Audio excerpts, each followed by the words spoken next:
Buenos días, amigos.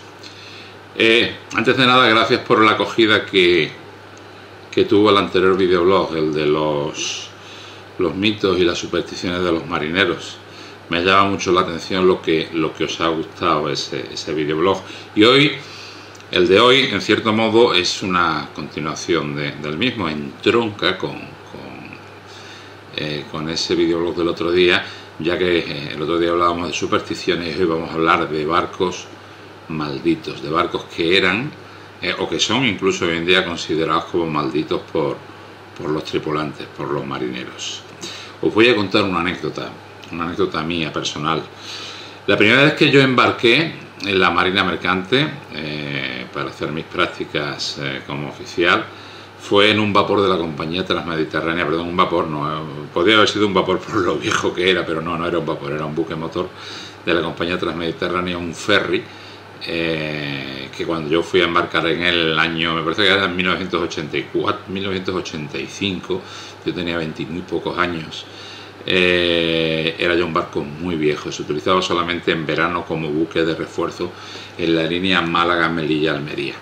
Recuerdo que al embarcar en el barco entré en el garaje por el portalón y me encontré allí con el primer oficial que estaba de guardia en la carga del barco. Me presenté, me envió a mi camarote acompañado por el camarero de oficiales para que me instalara. Me dijo: ponte el uniforme y bájate para acá que vamos a empezar a trabajar. Y me llamó la atención que estaba muy cabreado, tenía un cabreo de narices. Se llamaba, que el señor se llamaba Juan Ripollés, era de Teruel. Un oficial de la antigua flota de Ibarra, al que siempre recordaré con mucho afecto. Era un estupendo marino. Creo recordar que en Ibarra era capitán del yate del conde de Ibarra. Subiendo hacia mi camarote por las escaleras del garaje, me llamó la atención que entre dos cuadernas vi un manojito de ajos. Digo, qué raro, pensé, qué raro, ¿no? Y cuando regresé ya abajo para entrar de guardia, para entrar del servicio con el primer oficial, este estaba con un cabreo y le estaba echando un chorreo de narices a un señor que resultó ser el contramaestre del barco. El contramaestre en los barcos mercantes es así como el jefe de los marineros, ¿verdad? Y entonces cuando me vio que llegaba yo, pues se tranquilizó un poco, despachó al otro y dice: perdona que esté así, pero es que estos tíos me tienen harto, me tienen el barco lleno de ajos. Lo mismo que en las películas de vampiros, que se utiliza el ajo para espantar o conjurar a los vampiros, pues en la marina mercante igual, el ajo era un conjuro, una especie de conjuro o de remedio contra el malfario. A lo largo de la historia ha habido muchos barcos que han sido considerados barcos malditos, barcos merecedores de que se les llenase de ristras o de cabezas de ajos, algunos de ellos muy famosos. Me viene a la memoria, por ejemplo, el Titanic. Del Titanic, sus marineros, sus tripulantes decían que era un barco maldito porque no se había hecho ceremonia de botadura. Sabéis que cuando se bota un barco al mar se le rompe una botella de champán a proa y se le bautiza. Entonces no se le había hecho ceremonia de bautizo, por eso se decía que era un barco maldito. Había otras cosas respecto al Titanic. Si uno lee el número de astillero del Titanic al revés, viene a decir algo así como, y convierte esos números puestos al revés en letras, algo como no Pope, es decir, una especie de negación del Papa. También decían que ese disparate que se había dicho en la prensa de que el barco era insumergible, de que no lo podía hundir ni Dios, era un pecado de soberbia contra las supuestas deidades del mar y que lo iban a pagar caro, y tan caro que lo pagaron, ¿no? Que se hundió en su viaje inaugural. Otro que tuvo siempre fama de buque maldito fue el Great Eastern. El Great Eastern, fue el primero de los grandes transatlánticos. Fue un parto de Isambard Kingdom Brunel, un genial ingeniero británico que fue uno de los padres de la revolución industrial, un auténtico genio, y que se adelantó 60 años en la construcción naval a lo que fue la construcción de grandes transatlánticos como el Lusitania, el Mauretania, el Titanic, el Olympic, con la construcción de este barco, del Great Eastern. Durante su construcción desapareció un trabajador del astillero y ya a partir de ese momento empezó a adquirir una fama de buque maldito entre los marineros y trabajadores del astillero. Durante su construcción se produjeron diversos accidentes.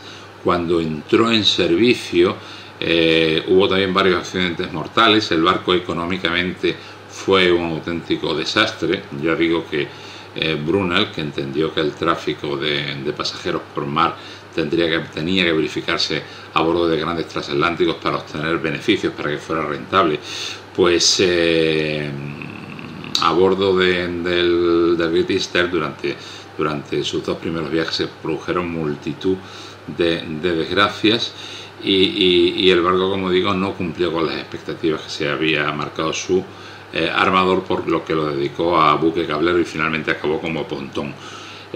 Cuando el barco fue desguazado años después, ya después de la muerte de Brunel, hay mucha gente que cree que la construcción de este barco, el Great Eastern, le costó la salud a Brunel, pues cuando fue desguazado, el trabajador que había desaparecido apareció emparedado entre unas planchas de acero en un tanque. Barcos españoles con fama de barcos malditos, muchísimos. El Valvanera, en su último viaje, cuando hace la maniobra de desatraque de Santa Cruz de la Palma, de la cual se ayudó con una de sus anclas que había fondeado para atracar haciendo cabeza sobre el ancla, pues cuando van a virar el ancla, la cadena se parte y el ancla se pierde. Eso es una señal de mal fario para los marineros, de las peores. Por ejemplo, el Castillo Montjuic, del cual yo os he hablado muchas veces, el barco aquel que desapareció sin rastro, era considerado como un barco maldito. No quería embarcar nadie en él. El barco presentaba muchos problemas estructurales, problemas de corrosión, problemas en las calderas, y los marineros no querían embarcar con él, y el barco acabó desapareciendo sin rastro en el océano Atlántico, en una tragedia espantosa que ya os he contado en más de una ocasión. El Guillem Sorolla, del que os hablé, recuerdo, creo que fue ayer o antes de ayer, que desapareció también sin rastro en el Atlántico, su ceremonia de botadura tuvo que retrasarse varias veces por problemas técnicos del astillero. También un negro presagio para los supersticiosos marineros. El crucero protegido Reina Regente, que se hundió en el estrecho de Gibraltar, también desapareció, porque aunque aparecieron restos flotando del barco, no apareció ninguno de sus tripulantes. Era un barco en el que no querían embarcar los miembros de nuestra armada, porque tenía unos problemas de estabilidad tremendos. Todos sus comandantes habían informado al Estado Mayor del mal estado del barco, de lo poco estable que era y de los problemas que daban las calderas. Nadie quería embarcar en el Reina Regente. Podríamos seguir así dando un larguísimo etcétera de barcos que eran considerados como malditos por los marineros, por sus tripulantes, y que acabaron pues francamente mal, lo cual pues acentúa la leyenda de los barcos fantasmas y hace que esas supersticiones de los marineros estén cada vez más arraigadas durante la historia reciente de nuestra marina mercante y de nuestra armada. Algunos me habéis preguntado, bueno, ¿y tú eres supersticioso? Hombre, yo no creo, como dicen, yo no creo en las meigas, ¿no? Pero a ver, las hay, las dicen. En fin, un poquito, solamente un poquito. Nada más, volvemos en unos días con un nuevo videoblog. Un fuerte abrazo marinero a todos, amigos.